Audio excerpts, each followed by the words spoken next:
જ્યારે ખબર ના પડે કે આજે શું બનાવીએ તો મારા કહેવાથી એકવાર આ શાક જરૂરથી બનાવજો. ભાજી પાઉં પંજાબી બધું ભૂલાઈ દે એટલું સરસ આ શાક બનીને રેડી થાય છે.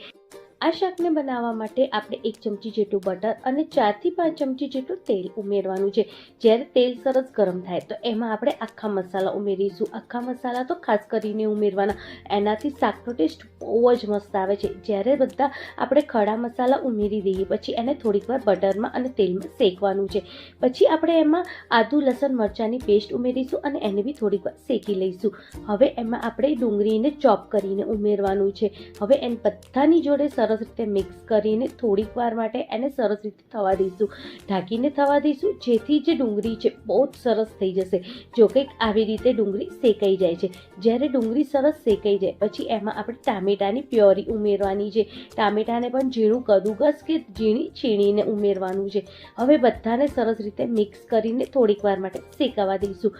જ્યારે બધું સરસ રીતે શેકાઈ જાય તો આવી રીતે તેલ છૂટે ત્યાં સુધી આપણે એને શેકાવા દેવાનું છે. જ્યારે આવું બધું સરસ તેલ છૂટે ને બધું શેકાઈ જાય પછી એમાં મસાલા કરીશું. બધા કોરા મસાલા કરવાના છે અને એની અંદર ખાસ કરીને ગરમ મસાલો કે કિચન કિંગ મસાલો નાખવાનો. એનાથી આ ટેસ્ટ બહુ જ સરસ આવે શાકનો. હવે બધાને સરસ રીતે મિક્સ કરવાનું જ્યાં સુધી તેલ ના છૂટે. તેલ છૂટે એટલે એમાં 2 ચમચી જેટલું આપણે દહીં ઉમેરવાનું છે. દહીં આપણે ઘરનું અને મોડું હોવું જોઈએ, બહુ ખાટું દહીં નહીં વાપરવાનું. હવે બધાને સરસ રીતે મિક્સ કરવાનું. તેલ છૂટે ત્યાં સુધી એને શેકવાનું. એને ઢાંકીને થોડીક વાર માટે શેકવા દેવાનું જ્યાં સુધી સરસ તેલ છૂટે. તેલ છૂટી જાય પછી એની અંદર આપણે કંઈક આવી રીતે એક મિક્સર ઉમેરવાનું છે. એને બનાવવા માટે 1/4 કપ જેટલું ચણાનો લોટ લેવાનો છે.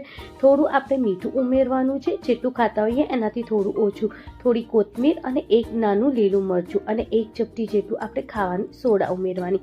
બધાને સરસ રીતે મિક્સ કરીને અડધી વાટકી જેટલું પાણી ઉમેરીને આવું કંઈક એક સરસ એનું એક મિક્સર બનાવીને રેડી કરવાનું. હવે આ મિક્સરને આપણે ગ્રેવીની ઉપર આવી રીતે ફરતું ઉમેરવાનું અને ઢાંકીને 3 થી 4 મિનિટ માટે સરસ રીતે શેકાવા દેવાનું. 3 થી 4 મિનિટ પછી કંઈક આવી રીતે સરસ જામી જાય છે. જામ્યા પછી આપણે સરસ બધાને મિક્સ કરી દેવાનું જેથી આપણી સરસ બેસન ભુરજી બનીને રેડી થઈ જાય. જો કંઈક આવી રીતે હવે એની અંદર આપણે પાણી ઉમેરવાનું અને આપણે પાણી આપણા ટેસ્ટ અનુસાર અને જેટલી ઘટ અને ઢીલી ગ્રેવી જોતી હોય એ પ્રમાણે ઉમેરવાનું.